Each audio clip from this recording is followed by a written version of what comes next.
¿Qué le parece si oramos juntos y le damos gracias a Dios? Te voy a invitar a que cuando cierres tus ojos empieces a pensar en algo que te haga sentir agradecido. Agradécele por algo que se te ocurre ahorita de lo cual estar agradecido. Quizás tienes situaciones, pero te invito a tener gratitud. Quizás tienes algo que te preocupa, pero quiero que pienses en lo bendecido que eres, porque anoche fuiste a dormir y te levantaste, y hubo muchos otros que fueron a dormir y no despertaron hoy, pero tú despertaste, estás vivo, estás aquí, estás alabando a Dios. Quizás no tuviste suficiente trabajo la semana pasada. Quiero invitarte a pensar en que hubo otras personas que perdieron el trabajo, y no solamente un día, pero toda la semana o un mes, pero tú tienes trabajo. Quizás te has quejado pensando en que te falta algo. Quizás has estado quejándote de todo lo que, digamos, has tenido que trabajar, pero te invito a que pienses en aquellas personas que no tuvieron trabajo y tú quejándote por la situación que tienes, porque tienes mucho trabajo, porque tienes mucho que hacer. Hoy te invito a que le digas gracias, Dios, gracias porque tengo trabajo. Gracias, Dios, porque tengo de dónde proveer para mi familia. Gracias, Dios. Gracias, Dios. Tú fuiste a dormir y descansaste, y quizás estás cansado de la semana, pero quiero que pienses en aquellas personas que recibieron una llamada entre la noche para avisarles una tragedia, y tú estás aquí, tú estás bien con tu familia. Te invito a que agradezcas a Dios y dile gracias, Dios. Gracias porque me has guardado del mal. Gracias, Dios, porque tengo salud. Gracias, Dios. Gracias, Dios, porque siempre me guardas tú. Gracias por cada pequeño detalle, Dios. Cada pequeño detalle que a veces no te agradezco. Te pido perdón y te pido que me des un corazón muy agradecido, aún por lo más pequeño. Tuve que comer, tuve que vestir, tuve donde vivir. Gracias, Dios. Gracias. Gracias por lo que sí tengo. Gracias por lo que sí me has dado. Gracias, Dios, por lo que me vas a dar. Gracias, Padre, en el nombre de Cristo Jesús.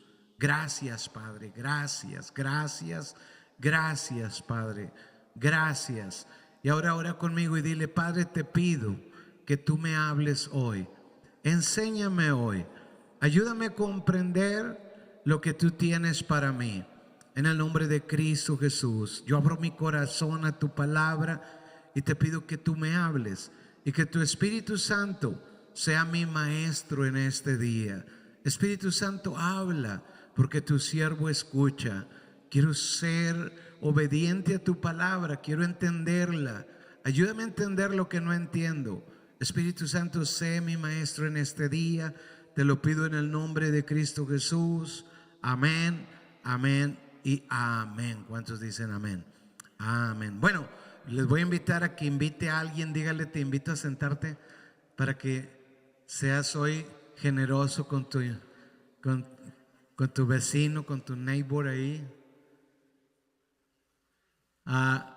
Hoy quiero hablar el tema de la nueva vida. La nueva vida es la parte número 2, y es un poquito diferente a lo que hubiera hecho en otro tiempo, pero siento que es importante que lo comparte de esta manera, y por eso lo he compartido todo el día de esta manera. La nueva vida es, ahora que venimos a Cristo, tenemos nueva vida. La Biblia dice que si uno está en Cristo, nueva criatura es. Las cosas viejas pasan, he aquí todas son hechas nuevas. O sea, hay algo nuevo en nuestra vida. Ya no somos hijos del diablo, ahora somos hijos de Dios. Ahora tenemos una nueva vida, es un hecho. Pero algo que quiero enfocar un poquito en esto es que cuando tú tienes la nueva vida, ya no puedes vivir en la antigua vida. Tienes que aprender a vivir la nueva vida. Ahora, hay personas que toda la vida se la pasan aprendiendo a vivir la vida nueva, todavía ya están en la vida nueva, ya tienen a Cristo, pero siguen en la vieja vida. Y hay veces que uno se pregunta, bueno, dirá Dios como ya el que está en Cristo es nueva criatura, lo viejo pasó, es como una regla general, o es que hay personas que todavía siguen en la antigua vida. Hay un pasaje que siempre me impactó cuando lo descubrí, que le puse sentido, porque es que uno lee, pero no le pones tanto sentido. Y una vez leyendo en Juan, recuerdo mucho haber visto tan claro así cuando Juan dice: hijitos, el que practica el pecado es del diablo.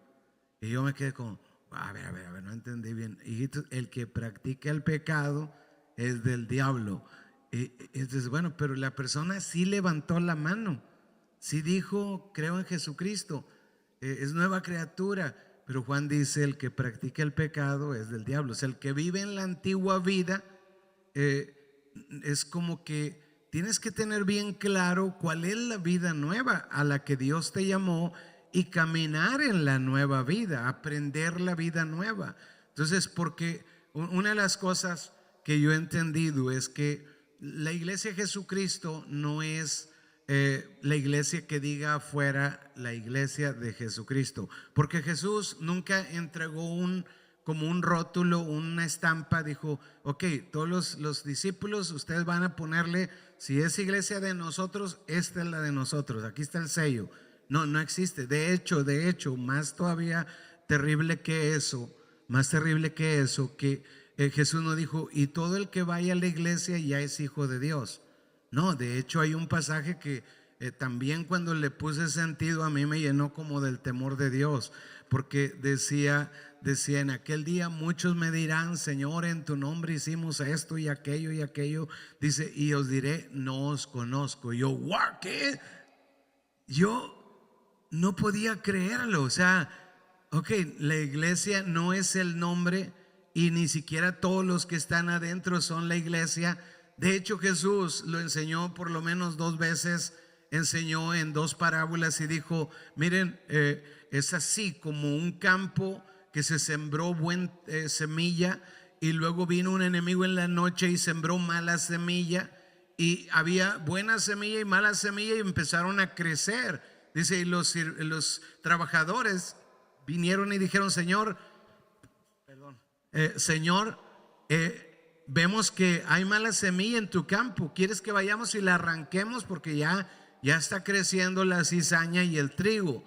Y el Señor le dice: no, tranquilos, no hagan eso, dejen que crezcan juntos, pero al final, cuando venga la cosecha, vamos a arrancar la cizaña y el trigo, lo vamos a cosechar a la misma vez, solo que vamos a separar la cizaña del trigo y la cizaña se quemará. Entonces tú te das cuenta: wow, iglesia de Jesucristo no es un nombre de una iglesia.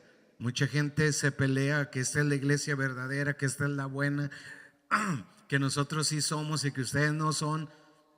No funciona así. Si te enseñas lo que Jesús enseñó, entonces eres la iglesia de Jesucristo. Si no importa cómo te llames, si no enseñas lo que Jesús, no importa cómo te llames. Y no importa si vas a la iglesia, si no haces lo que Jesús te enseña, entonces no eres discípulo de Jesucristo. Entonces, Dios te ha dado en Jesucristo la bendición de tener una nueva vida, pero tienes que tenerlo claro que estás en una nueva vida. Diga conmigo: yo tengo una vida nueva. O sea, ya no puedo vivir en la vieja vida, tengo que vivir la nueva vida.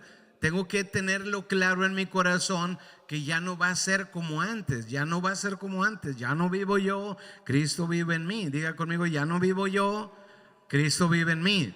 Así es la nueva vida. En la vida antigua hacíamos las cosas de una manera, y ahora en la nueva vida en Cristo hacemos las cosas de la nueva vida. Si seguimos haciendo las cosas de la antigua vida, entonces es muy fácil darnos cuenta que todavía estamos en la antigua vida, y eso a lo mejor no te asusta ahorita, pero debería de asustarte mucho. Si tú vives las mismas costumbres, debería asustarte mucho. Eso se llama el temor de Jehová. Entonces, con el temor de Jehová, los hombres se apartan del mal. Entonces, de la antigua vida. ¿Por qué? Cuando tú tienes el temor de Jehová, caray, me digo que tengo una nueva vida, pero todavía vivo en la antigua vida, eso está mal. Hago lo mismo que hacía antes, entonces eso algo no está bien, algo está funcionando mal. Entonces, hay una contradicción y Dios me mira exactamente cómo estoy viviendo la vida. Entonces, recuerda que algo que dijimos y me gustaría repasarlo muy bien a hoy, y es que la nueva vida se aprende, no es algo que tú sabías, es algo que se aprende. Entonces tú necesitas que alguien te enseñe la nueva vida. Ahora, aunque nadie te enseñara la vida en detalle, cómo se vive, por ejemplo, mucha gente piensa que aunque no tuvo papá, estuvo bien. No, pero el papá te enseña algo que la mamá no te va a enseñar. Hay algo que tú le das como papá a tus hijos que no lo puede dar la mamá. Aunque uno crea que no se necesita, sí se necesita. Es el diseño de Dios. Bueno, así también cada persona que vive la nueva vida en Cristo necesita a alguien que le enseñe. Bueno, en otro tiempo yo aproveché esto como para mi ventaja, como culpar a los que me enseñaron antes mal y decir, hoy pues yo no logré esto porque alguien me enseñó mal. Y Dios me habló en una de esas ocasiones y me dijo, si tú me hubieras buscado a mí, yo te hubiera enseñado. Entonces el diseño no cambia, básico, que ahorita vamos a hablar de eso un poquito más, pero por eso todo es perfecto, lo que Dios creó. Es decir, si tu líder no te enseña algo en tu devocional, lo vas a aprender. El Espíritu Santo te lo va a enseñar. Entonces no necesito líder. No, pero es que básico es que necesitas un líder. Eso es cristianismo.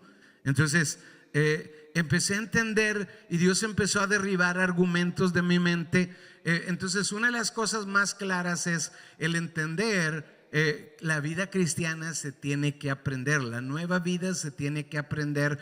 No se supone que lo sepas, aunque leemos si uno está en Cristo, nueva criatura es, no quiere decir que viene como automático, como ¿cuántos quieren recibir a Jesús? Amén. Recíbelo, recibo Jesús y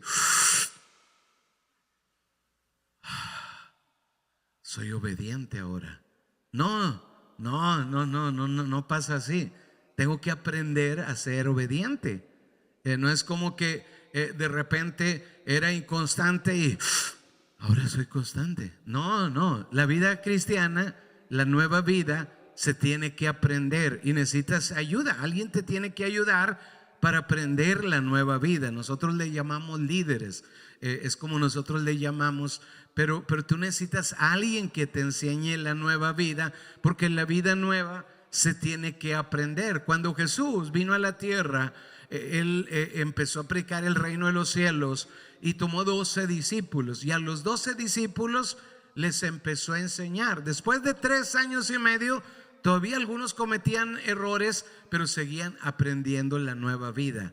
Entonces ahora hay personas, dijo Pablo a la iglesia, dice, ustedes están en necesidad de que vayamos a los antiguos rudimentos, a los rudimentos de la doctrina otra vez. No podemos ir totalmente otra vez al principio. Necesitan crecer. ¿Necesitamos qué? Crecer. No, vamos a enseñar los mismos principios, pero necesitamos crecer. Entonces la vida nueva se tiene que aprender. Los discípulos aprendieron una vida en todo el transcurso de su vida cristiana, y habrá cosas que seguirás aprendiendo mientras sigues creciendo, porque a pesar de que tengo muchos años de haber nacido de nuevo, ha habido muchos temas que Dios ha tenido que seguir trabajando conmigo. El asunto aquí es, Dios es eterno y yo no, y yo me voy poniendo viejo. Sé que no se nota, sí lo sé, me lo dice mi esposa todo el tiempo. Pero no importa, vamos haciéndonos más viejos y vamos perdiendo victorias por no aprender la nueva vida. Entonces no pierdas victorias. Dile al que está a tu lado, no pierdas victorias. Entonces, ¿por qué? Porque si no aprendo la nueva vida, victorias se me están yendo de la mano ahorita. Hay cosas que has perdido y que vas a seguir perdiendo si no aprendes la nueva vida. Si tú sigues en las antiguas mañas, decía alguien, entonces las mismas mañas que tenías antes las tienes ahora. Andas en tu antigua vida y no vas a vivir las victorias que Dios tiene para ti. ¿Cuántos quieren las victorias que Dios tiene para ti? Entonces tengo que aprender la vida nueva como los 12 discípulos. Luego les dice a los 12 discípulos: ahora van a ir ustedes y van a ir a ser discípulos. Dice: y enséñenle todas las cosas que os he mandado. O sea, van a ir a enseñar, van a ser discípulos, van a enseñar. O sea, la nueva vida se enseña. Si no puedes enseñarle a otro de los principios que he aprendido bien claro en mi corazón es que la vida cristiana es una vida nueva donde aprendes y enseñas, aprendes y enseñas, aprendes y enseñas. No es como que me lleno la cabeza de todo el conocimiento y ando caminando con la cabezota por todos lados hasta que sea perfecto. No, lo que voy aprendiendo lo voy enseñando. Entonces le dice: van a ir y le van a enseñar todas las cosas. ¿Cuánto he aprendido hasta aquí, hasta aquí, hasta aquí, hasta aquí, hasta aquí? Bueno, lo que has aprendido, no te lo quedes, enséñalo. Es parte de la nueva vida. Necesitamos tenerlo bien claro en el corazón. No soy lo que debo de hacer, pero tengo que enseñar lo que he aprendido. Entonces Jesús enseñó a los 12 y los 12 tuvieron que enseñar a otros. Y les dice: enseñándoles todas las cosas que les he mandado. ¿Que les sé qué? O sea, son mandamientos, no son consejos. Vayan y den consejos. No, hay cosas que son consejos. Yo siempre, para distinguir entre una y otra, les digo: mira, esto es sabiduría, no está en la Biblia, es un consejo mío de lo que creo que es más sabio, y creo que Dios me ha dado mucha sabiduría. Me falta más, pero ahí la llevo. Pero hay principios en la Biblia que no son como consejos, son mandamientos. ¿Qué es lo que Dios manda? Entonces la nueva vida se tiene que aprender, y tengo que aprender qué Dios manda, qué Dios me dice que debo de hacer. Pero sí he descubierto una cosa también, y es que cuando Dios me manda algo es para protegerme. Es como el niño que se trepa en un árbol y el papá le dice: no juegues en ese árbol. Y el niño dice: pero tú me dejaste ayer treparme en otro árbol. Oh, sí, porque ese árbol que te dejé es duro, su naturaleza, te puedes colgar en las ramas, no va a pasar nada. Pero este árbol donde te estás trepando son ramas quebradizas, donde te cuelgues te vas a quebrar un brazo. No te digo que no te subas nada más porque se me ocurrió, no quiero que te quiebres un brazo. Y el niño sigue, ¡pah! Adiós, brazo quebrado, ¿no? Y hay veces que así vivimos la vida, como en los mandamientos de Dios. Andamos todos quebrados por todos lados y andamos y nunca vemos la vida de bendición que Dios prometió para nosotros. ¿Por qué? Porque no sabemos que hay cosas que son mandamientos. Entonces hay cosas que no es como: es que no soy tan maduro, es que yo todavía me falta, es que no, son mandamientos. Diga conmigo: son mandamientos. Entonces luego por ejemplo, tengo en mi vida uno de los más grandes ejemplos de esto, que me ayudó mucho a crecer en mi entendimiento en esta área. Y es que, por ejemplo, tenemos a Saulo de Tarso. Cuando él se convierte a Jesucristo y se hace discípulo de Jesucristo, la Biblia dice que él no tuvo una conversión normal, digamos como la tuya y la mía. Él tuvo una conversión muy diferente. Él había estado cuando apedrearon a Esteban y murió delante de él. Él lo pudo ver donde murió, y él estaba impactado, y eso quedó en su corazón. Y bueno, fue algo que lo dejó marcado hasta la fecha. Y yo creo que él tenía pesadillas en la noche, porque todos dicen que cuando vieron que habían apedreado a Esteban, todavía no moría, estaba quizás de rodillas, quizás muriendo, y ya tenía muchas piedras golpeando su cráneo, su cuerpo, y sufriendo el dolor. pero dice que su rostro se transformó como el rostro de un ángel, y dice que abriendo los ojos y volteando al cielo dijo: veo los cielos abiertos y al Hijo del Hombre sentado, o a Jesucristo sentado a la diestra del Padre. Que era lo que los judíos, la razón por la que lo estaban apedreando es porque los judíos decían: solo hay un Dios. Y claro, solo hay un Dios. Así como nosotros somos tripartitos, Dios es tripartito, nos hizo a su imagen y semejanza, Dios Padre, Dios Hijo y Dios Espíritu Santo. ¿Cuántos dicen amén? Pero ellos lo apedrearon aún más y ahí murió. Pero Saulo dijo: pero ¿por qué este hombre, en lugar de estar maldiciendo, estaba con el rostro de un ángel? ¿Y por qué se veía la santidad en él? ¿Y por qué estaba tan seguro de ver los cielos abiertos? Cualquier mentiroso se hubiera arrepentido: perdón, estaba bromeando, eché mentiritas de que Jesús era el Hijo de Dios. No, él dijo: wow, veo los cielos abiertos y al Hijo sentado. Y eso se quedó adentro de Saulo. Ahí estaba, como un gancho adentro, como un pescador avienta el anzuelo y luego gancha un pez, y ahora ya está pescado. Puede que va a batallar el pez y va a estirar y estirar, a pelear, pero ya está ganchado, nada puede hacer. De hecho, el gancho tiene una cosita ahí para que aunque lo jale no se sale. Y así está Saulo, así está Saulo. Y pasan tiempo, no dice la Biblia cuánto, pero pasa tiempo. Yo estoy muy seguro que él tenía muchas pesadillas en la noche. Cuando está en el cielo le voy a preguntar para ver si mi ¿cómo se imaginación era buena o no? Pero yo siento que es buena mi imaginación, y me imagino que muchas veces él se despertaba, estaba soñando, viendo el rostro de Esteban lleno de sangre y diciendo: veo los cielos abiertos, y toda la frase que dijo, y el rostro del ángel. Bueno, cuando lleguemos al cielo, recuerden, le vamos a preguntar eso entre todos, ¿ok? Vamos a llegar en bola: sí es cierto lo que decía. Pero esa es mi imaginación, no está en la Biblia. Pero lo que sí está en la Biblia es que después de eso va en camino a arrestar a alguien, y dice que se le aparece el Señor Jesús. Y él se sorprende: Señor, ¿quién eres tú? Y cae al suelo temblando, temeroso. ¿Quién eres tú, Señor mío, Dios mío? O sea, supo que era Dios. ¿Quién eres?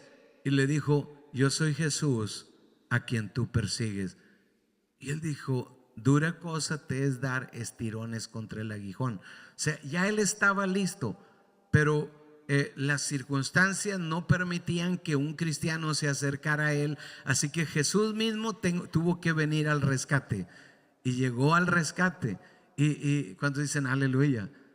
Pero la parte más tremenda es que Saulo le dice: ¿qué debo de hacer, Señor? Y el Señor le dijo: vas a ir a la ciudad que está enfrente, y ahí está un hombre llamado Ananías. Él te va a enseñar lo que debes de hacer. O sea, Dios no se puso a darle todas las instrucciones y decirle: bueno, pues no, yo me aparezco a ti porque tú eres VIP disciple. VIP disciple, tú no necesitas que nadie te enseñe, tú eres VIP. No, le digo: ¿sabes qué? Vas a ir a la ciudad, ahí hay un hombre que te va a enseñar todas las cosas. O sea que todo cristiano en la nueva vida necesitas a alguien que te enseñe. Lo que vamos a enseñar es lo que Jesús mandó. ¿Lo que Jesús qué? Mandó. O sea, si alguien te pide hacer algo que Jesús no mandó, mucho cuidado, por eso leemos la Biblia. Amén. Entonces nadie tiene autoridad para cambiar la Biblia. Yo sé que a unas religiones por ahí dicen que sí, que ellos tienen la autoridad. Bueno, déjalos tranquilos. Hay que ellos hagan lo que quieran, pero nosotros vamos a obedecer a Jesús. Amén. Entonces es bien importante que nosotros entendamos que así funciona el reino de Dios.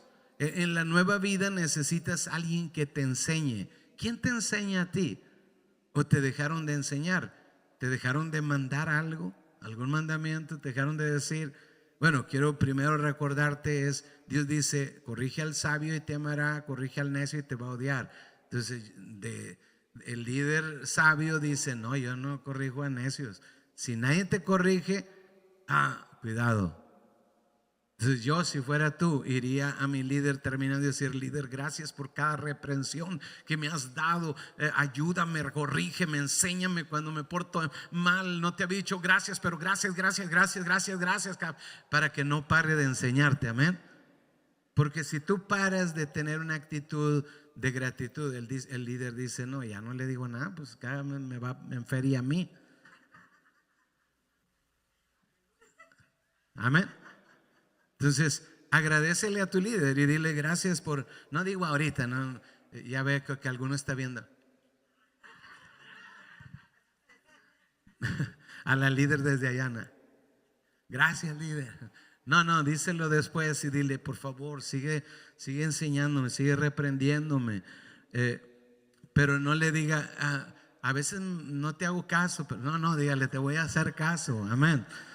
Entonces, al nacer a la nueva vida necesitamos que aprender esa vida nueva, y necesitamos a alguien que nos enseñe, alguien que nos instruya, alguien que nos diga. Hay personas que dicen: no, yo no necesito ir a la iglesia. Oh, wow. Yo ya sé que esa persona no tiene ni la menor idea cómo funciona la nueva vida. Cuando alguien dice: yo no necesito ir a la iglesia, no, y se cree inteligente. ¿Cómo no? O sea, en la Biblia no existen autodidactas. Jesús vino y se le presentó a Saulo y le dio un líder. Y a los discípulos les dijo: vayan y hagan estudiantes. No hay autodidactas en la Biblia. No existe ese tipo de evangelio. No es otro evangelio nuevo. No existen en la Biblia. El evangelio funciona a través de discípulos, de discipulado, a través de enseñarle a otros. Entonces, el que piensa que sí existe y que todo está Dios bien con él, no está bien con Dios. No estás bien con Dios. Si tú no tienes quien te enseñe, tú no estás bien con Dios. No en la nueva vida, no en la vida cristiana. En la otra vida sí, es bien tremendo, pero necesitas a alguien que te dé esa autoridad. Había algo, es que hay veces que un tema lleva a otro tema, y otro tema lleva a otro tema, y otro tema lleva a otro tema. En la Biblia es así, todos los temas van entrelazados. ¿Lo han notado? Entonces, cuando yo veo el entrelace, es una tentación bien grande para irme por un lado, por el otro, porque es emocionante ver cómo la palabra se entrelaza en todos lados. Pero quiero dejar en tu corazón que no existe autodidacta. Necesita la vida cristiana ser enseñada por alguien. Es bien importante. Entonces, esos digamos, enseñanzas que necesitamos hacerlos hábitos en nuestra vida. Ciertos hábitos que tenemos que aprender son básicos, son sencillos, no son complicados, pero alguien nos tiene que enseñar. No es como decirte: oh, tú necesitas esto y esto y esto, hazlo y ya vas a estar bien. Ya te discipulé en 3 segundos, te dije todo lo que tenías que saber. No, es una enseñanza continua. Recuerdo, lo he hecho con algunos de ustedes. Hay veces que le digo: me gustaría mucho, por ejemplo, hace poquito estaba con uno de mis discípulos y le digo: me gustaría mucho que oraras esta parte del Padre Nuestro. Y empezó a orar el Padre Nuestro, y empecé a entender dónde había necesidad sin tener que decirme dónde había necesidad. Porque hay veces que la persona dice: hay que orar, y tú dices: oh, ya estoy orando, y la persona tiene una idea totalmente equivocada de la oración. Entonces, y ahorita les voy a mencionar alguna de ellas. Entonces, necesitamos aprender esos fundamentos básicos que nos van a ayudar a vivir la nueva vida en victoria. Son hábitos que antes no teníamos.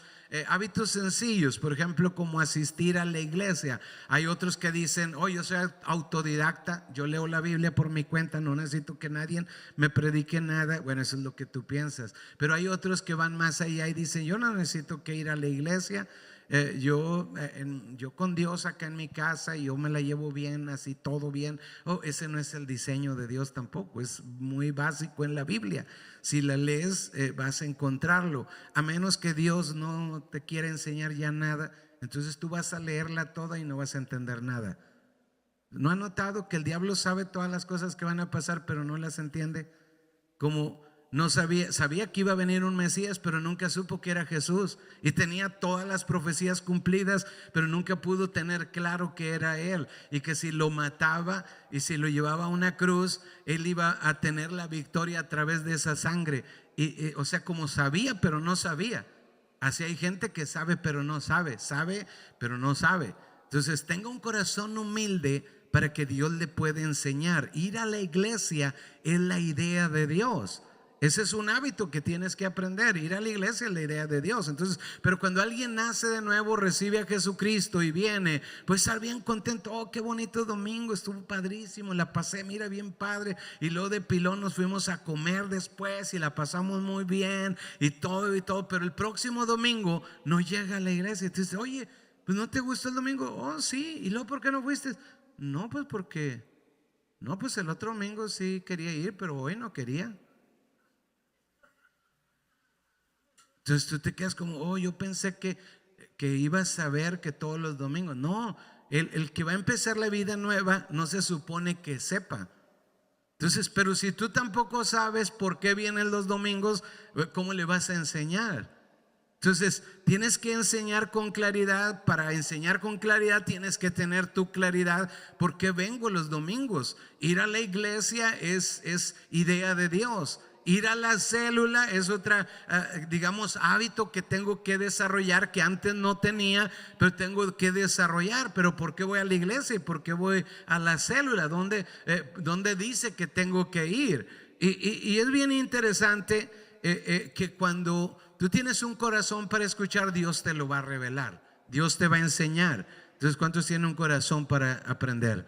Entonces, si no tienes, va a ser muy difícil. Va a ser muy difícil. ¿No te acuerdas que Jesús dijo: les voy a hablar con parábolas para que oyendo no entiendan y para que no se arrepientan? Y tú te quedas como, ¿qué? O sea, ¿quieres que se arrepientan o que no se arrepientan? Y Jesús dice, no, que no se arrepientan. ¿Por qué? Por el duro corazón, el corazón rebelde. Dios dice, así los voy a dejar. ¿Quieres ser rebelde? Síguele en tu rebeldía. Porque antes de que Dios te empiece a hablar, tienes que quebrantar el corazón y decir, aquí estoy, Dios, te necesito, provéeme de alguien que me enseñe.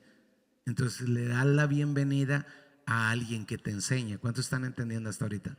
Entonces, por ejemplo, en el libro de Hechos, capítulo 5, verso 42, ni siquiera es el tema, pero ya les dije desde el principio que desde que empecé a compartir esta palabra, sentí que iba a empezar con una introducción de más del tiempo de la predicación. Así que ya vamos en la mitad y todavía no empiezo.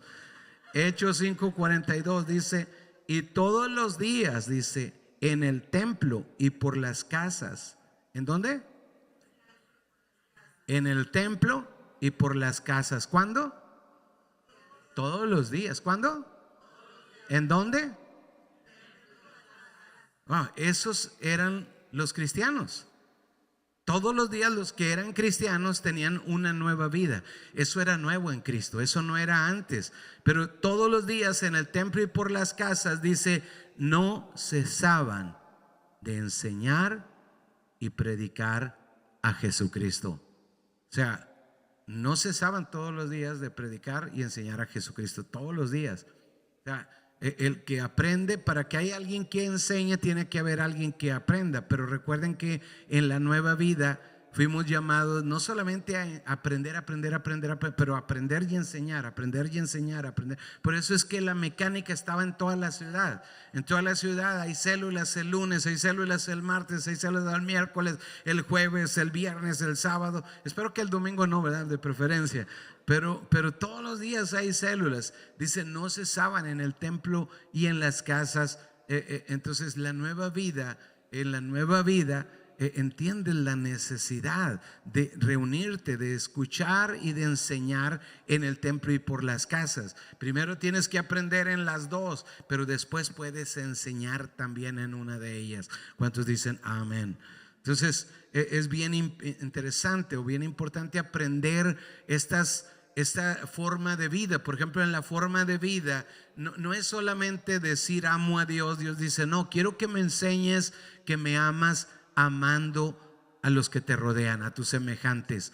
amarás a Dios con todo el corazón y amarás a tu prójimo como a tú mismo. Si tú quieres salvar tu alma, que en tu corazón haya el anhelo que otros se salven. Eso es parte de la nueva vida. No sabía vivir así, no sabía vivir luchando por otros todos los días en el templo y por las casas, pero ahora sé luchar de esa manera por otros. Eso es en la nueva vida. Hay muchas cosas en la nueva vida, por ejemplo, el aprender a leer la palabra. Es necesario aprender a leer la palabra. El aprender a orar es algo que no sabía. Ahorita vamos a hablar de eso, pero hay muchas otras cosas, como por ejemplo vivir en santidad. ¿Por qué es tan importante vivir en santidad? Porque Jesús dijo, sean santos como vuestro Padre que está en los cielos es santo. Y luego dijo también, sin santidad nadie verá al Señor. Ay, yo necesito aprender a ser santo. No voy a decir, ay, pero ¿quién puede ser santo? Nadie puede ser santo. No, si nos dijo sean santos es porque se puede aprender santidad. ¿Cuántos dicen amén? Santidad es vivir apartado del pecado, apartado para Dios. Y si Él dice que sin santidad nadie verá al Señor, más vale que nos apuremos y aprendemos santidad. ¿Cuántos dicen amén? Entonces tenemos que aprender a vivir en santidad. No sabíamos en la antigua vida, pero en la nueva vida tenemos que aprender santidad.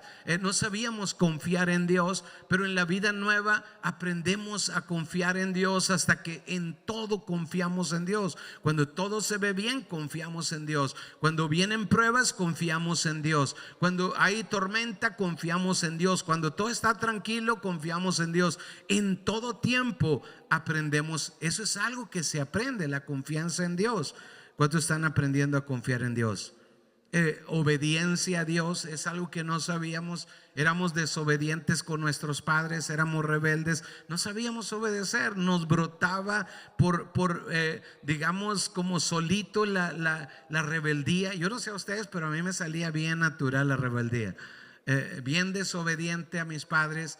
Pero cuando vine a la nueva vida entendí, yo necesito aprender a ser obediente. Y Dios me dijo, sí, y me puso bajo un pastor 7 años y medio. Y luego cuando yo pensé, ya estoy listo, Dios me puso bajo otro pastor otros 7 años y medio. Y yo dije, ok, ahí tuve que aprender obediencia. Porque a veces que uno dice, no, si con Dios yo todo lo que Dios diga, todo aquí. Pero te dice una autoridad delegada por Dios una orden y tú eres rebelde a la orden. Entonces necesitamos aprender obediencia. ¿Cuántos están aprendiendo obediencia? Luego hay perseverancia, paciencia, como poder perdonar siempre, no según lo que siento, sino simplemente sé perdonar. Me sale automático. Cuando alguien me ofende, yo ya no batallo para perdonar. Dígale al que está a su lado, ¿y tú batallas? Tienes que aprender a perdonar, no mañana, no. Ahorita mismo me ofendieron, ahorita mismo perdono. Esa es la nueva vida. Ahora, si tú quieres andar en la vieja vida, entonces tú te tomas tu tiempo, pero corres riesgos muy grandes. Entonces es bien importante. Hay muchas cosas que en la nueva vida aprendemos, pero hoy les quiero hablar, fíjense, con los últimos 15 minutos de aprender a vivir la vida en oración. El hábito de la oración. ¿El hábito de qué? De la oración. Entonces, yo tenía unos argumentos por mucho tiempo que el enemigo sembró, porque no es que no oraba, pero no me llamaba tanto la atención orar. Yo llegué a un punto donde yo no sabía que era un argumento del enemigo, pero yo empecé a notar que yo pedía esto y Dios me daba esto. Y luego pedía esto y Dios me daba esto. Y yo llegué a un punto que es, ¿para qué oro a pedirle a Dios si Él va a hacer lo que quiere? Entonces, ¿para qué oro? Y ese fue un argumento allá bien escondidito, pero es del diablo. Entonces, primero, ese fue un argumento. Había otro que es una fortaleza, también se le llama, o stronghold, como una oposición que el enemigo siembra en tu cerebro, en tu mente. Por ejemplo, una de ellas era la idea de que la oración era pedirle a Dios, como dame esto y Dios me daba esto, dame esto y Dios me daba esto. Y yo en mi mente pensaba que la oración era pedir a Dios. No, hay otra razón más grande y grave de la oración. Si no recibieras nada, digamos que tú le pides a Dios: Dios, yo quiero un negocio donde haga semanalmente por lo menos, Dios, por lo menos unos $2,000. No te pido mucho, solo 2,000, Dios, es todo. Y Dios nunca te lo da y te mueres y nunca te los dio. Pero hay otras cosas que si no las recibieras en esta vida, estarías perdido eternamente. Entonces es importante que nosotros entendamos la verdadera razón de la oración, que es lo principal de la oración. Entonces es bien importante. Dios empezó a sacar argumentos de mi mente como ese de que yo le pido a Dios, pues si Él va a hacer lo que Él quiere, pues yo nada más voy a dejarme llevar y hay que Dios haga lo que quiera, ¿para qué le pido? No, porque pedir no era la razón de la oración, era más que eso. Entonces una de las cosas que Dios me enseñó para entender la oración en otra dimensión era el poder entender que Jesús es el Hijo de Dios, pero Jesús también es Dios mismo hecho carne, y todo el tiempo lo encuentras orando al Padre. Era como, pero si tú eres Dios, ¿para qué oras? Si tú ya tienes un destino trazado por Dios, ¿para qué oras?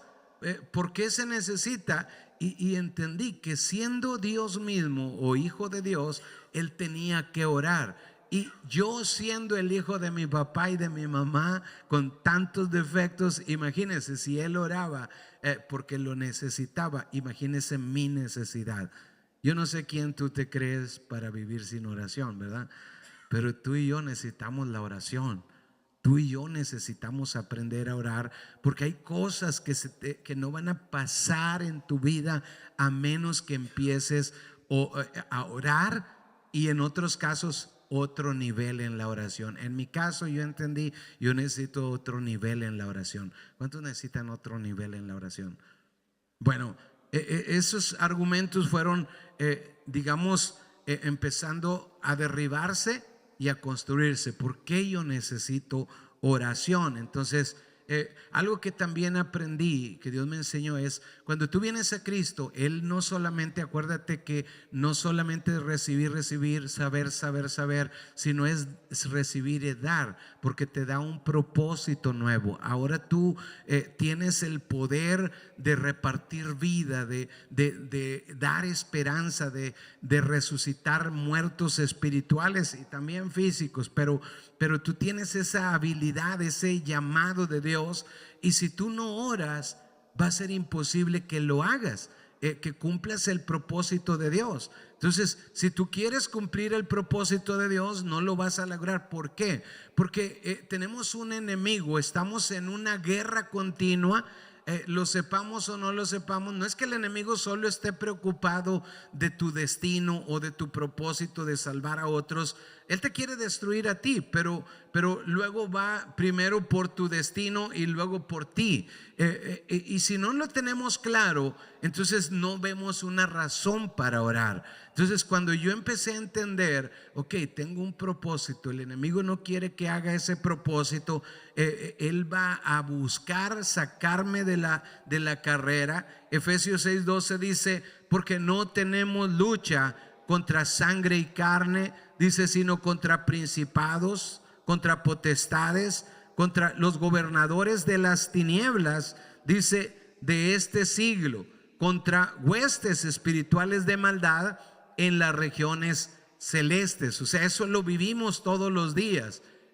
Tenemos que estar conscientes, y en la oración es donde recibimos esa protección sobrenatural para poder desarrollar ese propósito y salir en victoria. ¿Cuántos dicen amén? Entonces el enemigo, otro de los nombres del enemigo es el tentador, porque si él te logra llevar al pecado, tú te das cuenta que eres ineficaz, inefectivo. Simplemente no puedes fructificar, no se puede. Una vez que se siembra el pecado adentro de ti, ves que no se puede de la misma manera. Entonces el enemigo va a buscar sembrar pecado en ti, y el fruto que produzcas sea un fruto, digamos, de religiosidad, de religión, de lo que sea, pero no del evangelio. Entonces, una vez que el enemigo logra meter el pecado, ya no va a ser lo mismo. No va a ser lo mismo. Es importante que tú lo entiendas. Necesito vivir en santidad, necesito vivir en victoria, y no está en mí. Puedo tener el más claro deseo de vivir así, pero no está en ti, no está en mí. Necesitamos una ayuda sobrenatural. Diga conmigo: necesito una ayuda sobrenatural. Dile al que está a tu lado: necesitas una fuerza sobrenatural. Entonces el enemigo querrá sacarte de la batalla, querrá derribarte de cualquier forma. Él sabe cómo hacerlo, y una vez que te mete en pecado, entonces tú estás comprometido. Es como, bueno, normalmente no hablo esto, pero bueno, hoy se me antojó. Salió los pecados de una persona terrible a la luz, que aparentemente se ahorcó en la cárcel, sin decir nombres, ok. Pero en su lista está una lista de políticos de los dos bandos, porque el diablo no discrimina.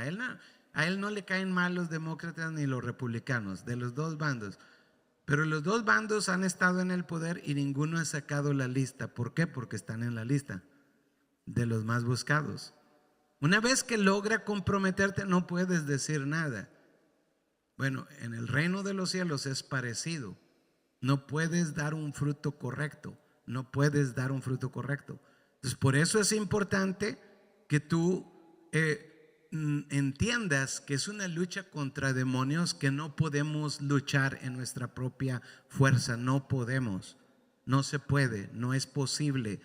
Es una lucha que tienes que luchar en la forma correcta, y es en la oración donde tú te fortaleces, donde tú te llenas de fuerza. No solamente le pides, pero le pides las cosas correctas.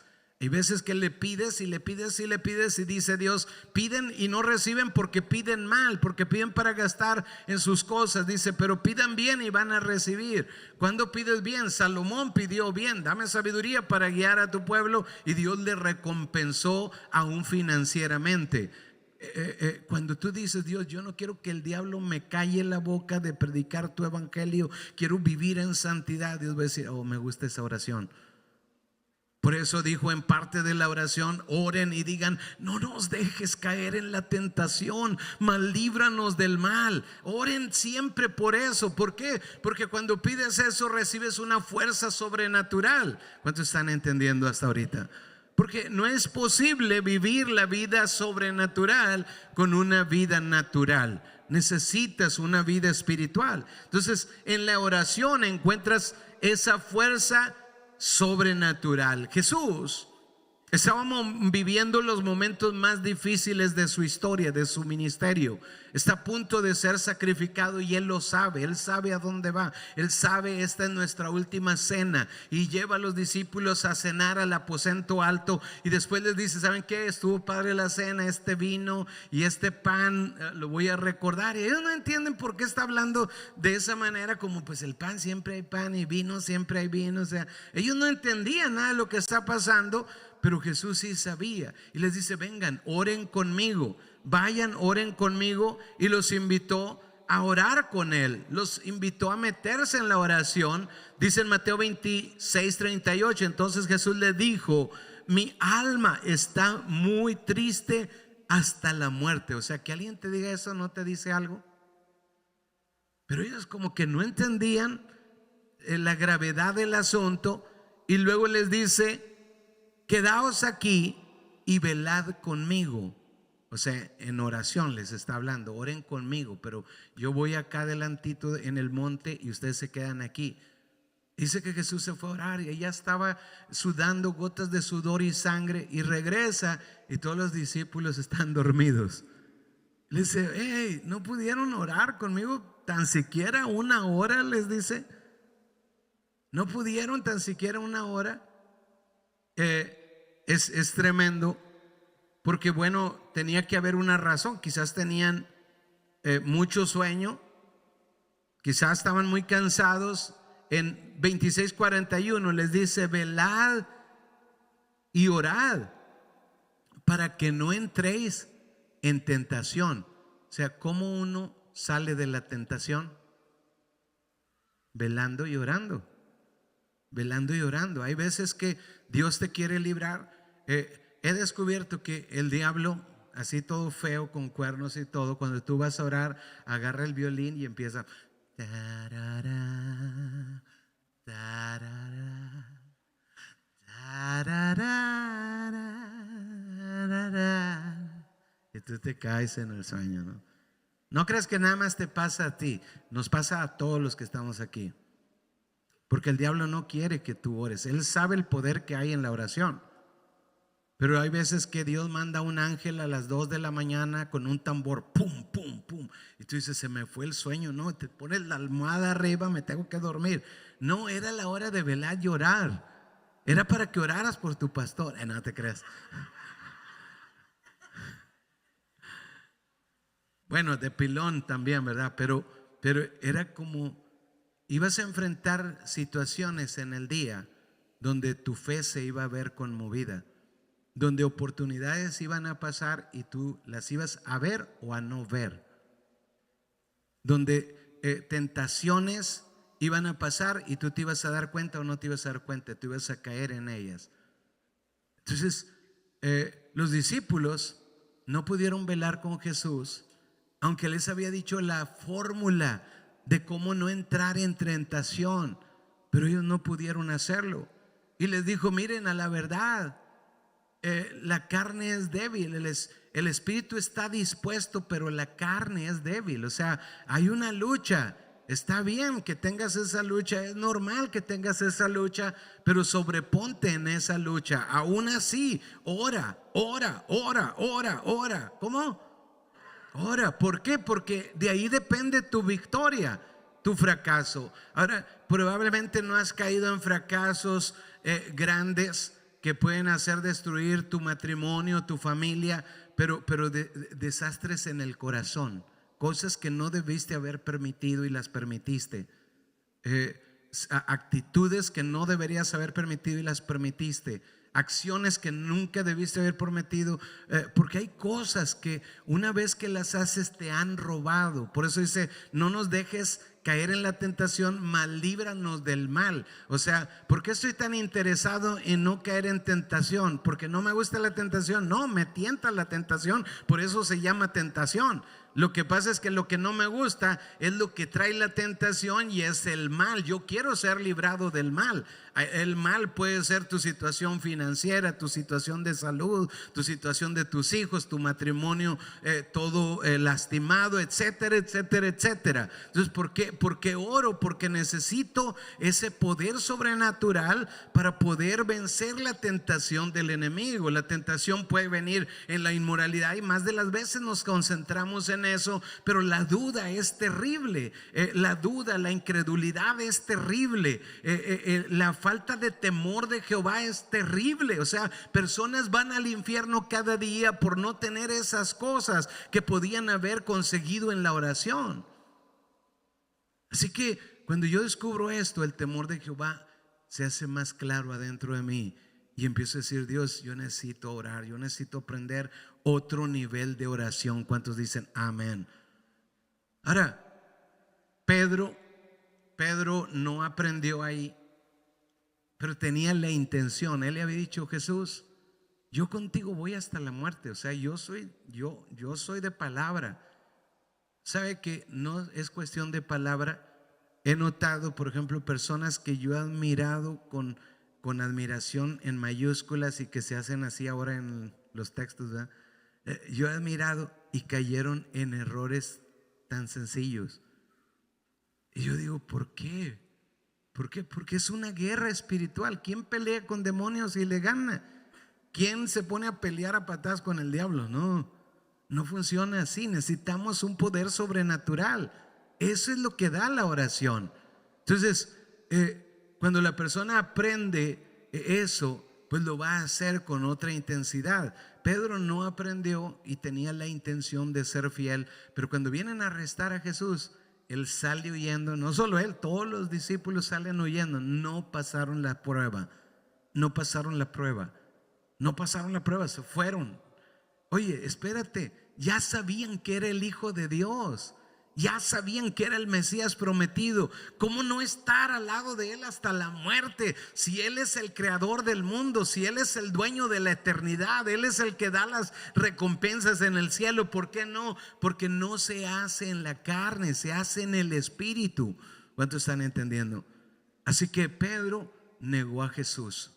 Una vez trató de sobreponerse, fue al lugar donde estaba Jesús, pero sin la oración. Fue a donde estaba Jesús. Y tú no puedes ahorita echarte una persinada e ir a enfrentar la prueba. No, no pasa así. Es lo que haces todos los días. Cuando aprendes una forma de vida de oración, entonces te mantienes en un nivel de fortaleza. Y bueno, él trató de cumplir con su palabra. Fue a donde Jesús estaba arrestado, y cuando llega ahí, dice la palabra que alguien le dice: oye, ¿tú te pareces a uno de los que andaba con Jesús? Dice: no, yo no soy. No, ¿cómo crees? Yo no. ¿Cuál Jesús? No, yo no sé.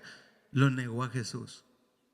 ¿Cuál es la parte terrible de eso? Que está escrito: el que me niegue delante de los hombres, yo también le negaré delante de mi Padre que está en los cielos. A un musulmán tú le puedes preguntar: ¿eres musulmán? ¿Crees en matar a la gente? Oh, no, ¿cuál musulmán? Yo no creo en Alá, yo no, a la víbora. Yo nada de eso. Nada de eso. Nada de eso. Pero en su libro está escrito que ellos pueden mentir para salvar su pellejo o para lograr una meta. Ellos pueden mentir. Entonces le dice un musulmán a una muchacha: no, yo no creo en nada de eso de las leyes musulmanas. Mientras se casa, y la muchacha: bueno. Nada, cuando ya llegas, ahí sabes lo que es la vida.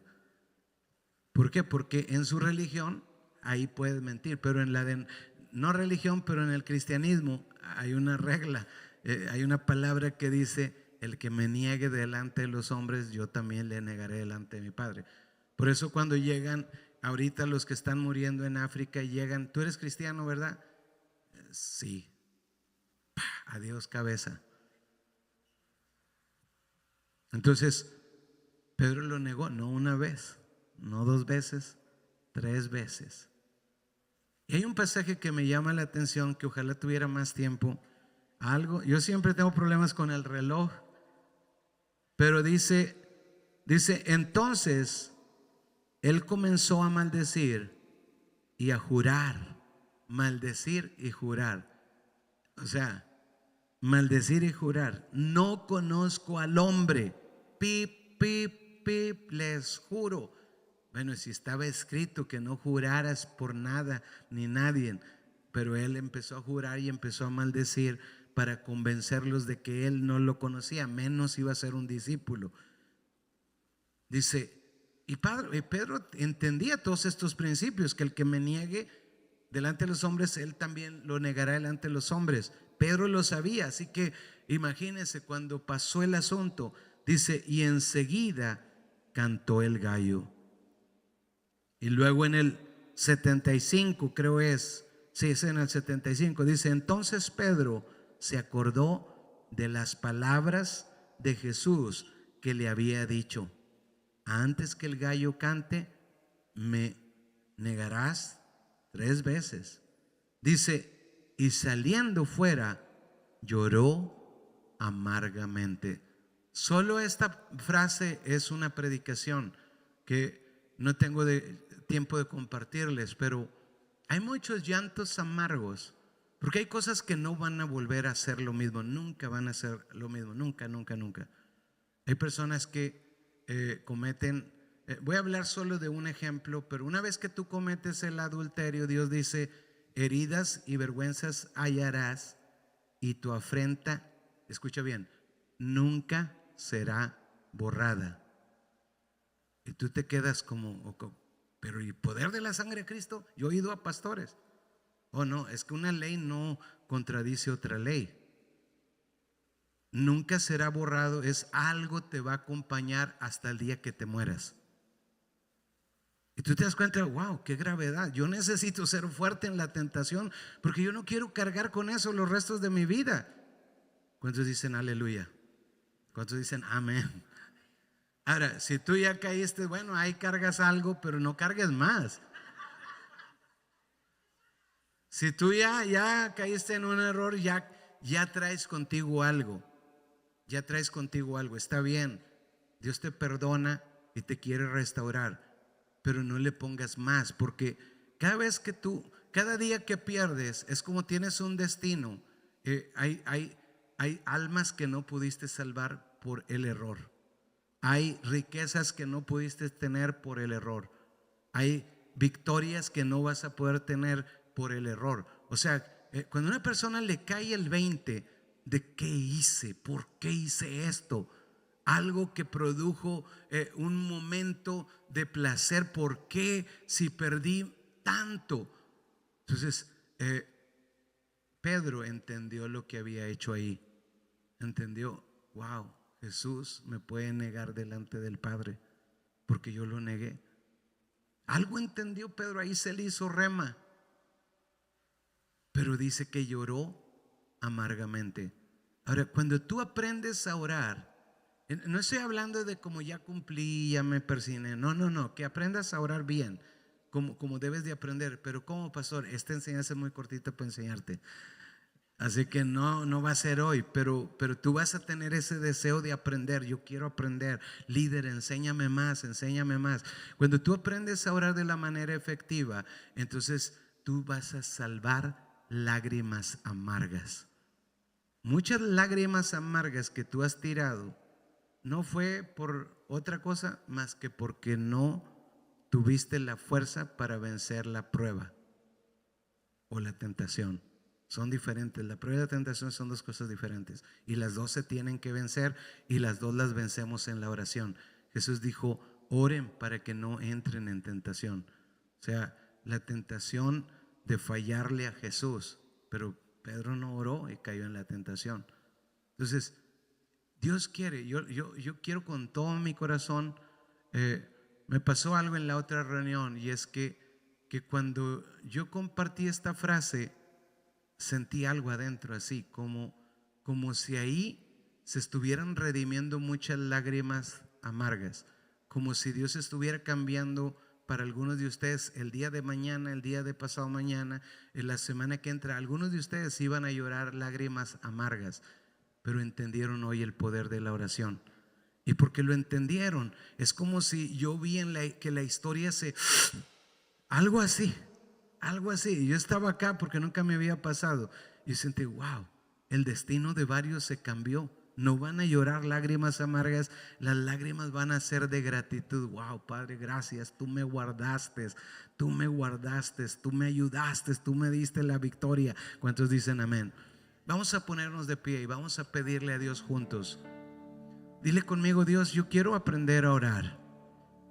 Tú sabes que me he escondido en mi debilidad, y tú sabes que soy débil. Tú sabes que la carne es débil, pero tú no lo dijiste, que el espíritu está dispuesto. Que la carne es débil, pero el espíritu está dispuesto. Yo no quiero quedarme en el entendimiento de que la carne es débil. Quiero entender que el espíritu está dispuesto y hacer un esfuerzo. Buscarte más, Dios. Buscarte en oración y hacerlo bien. Si no he tenido éxito en mi oración, tú dijiste: piden y no reciben porque piden mal. Quizás he pedido mal, Dios, pero nunca me había detenido a pedirte que me enseñes a orar. Enséñame a orar. Quita todo argumento que he puesto para no orar, y pon esa palabra rema adentro de mi corazón para que yo ore con más eficacia. Y ayúdame a enseñar a mi familia a orar. Ayúdame a enseñar a mis discípulos a orar.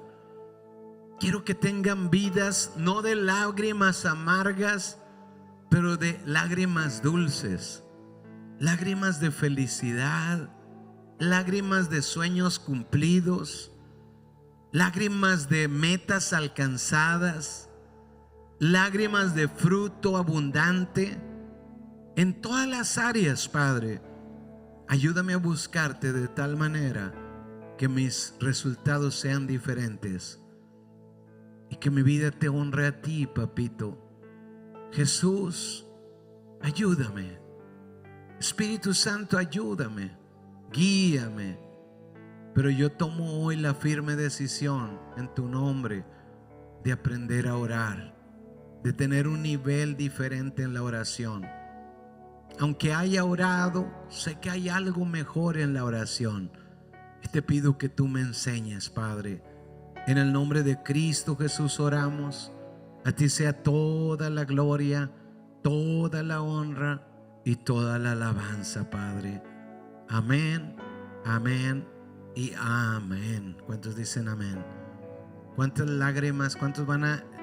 Que por cierto, yo no sabía que sí existe diferencia cuando tú lloras de amargura, como habla de Pedro, lloró amargamente.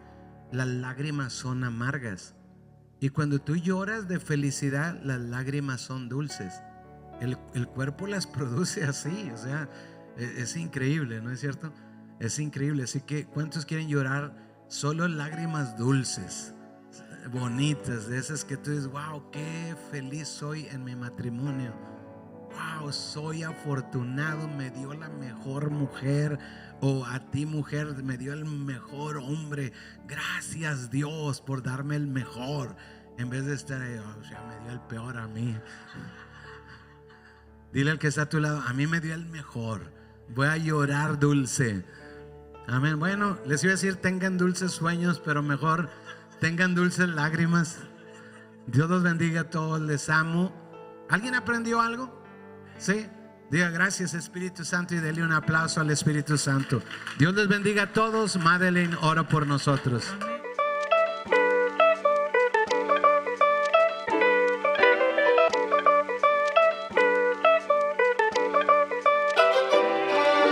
Hola, ¿cómo están? Qué gusto poderles saludar. Es una bendición poder compartir con ustedes unos principios de parte de Dios que han sido de gran bendición, no solamente para mí, pero para mi familia y nuestro negocio. Cuando tú vives bajo los principios de Dios, tú puedes experimentar las promesas de Dios en tu vida. ¿Por qué? Porque Dios es fiel. Y una de esas promesas se encuentra en Malaquías 3:10. Mira lo que dice el Señor. Dice, traed todos los diezmos al alfolí y hay alimento en mi casa. Y dice el Señor, probadme ahora en esto, dice Jehová de los ejércitos.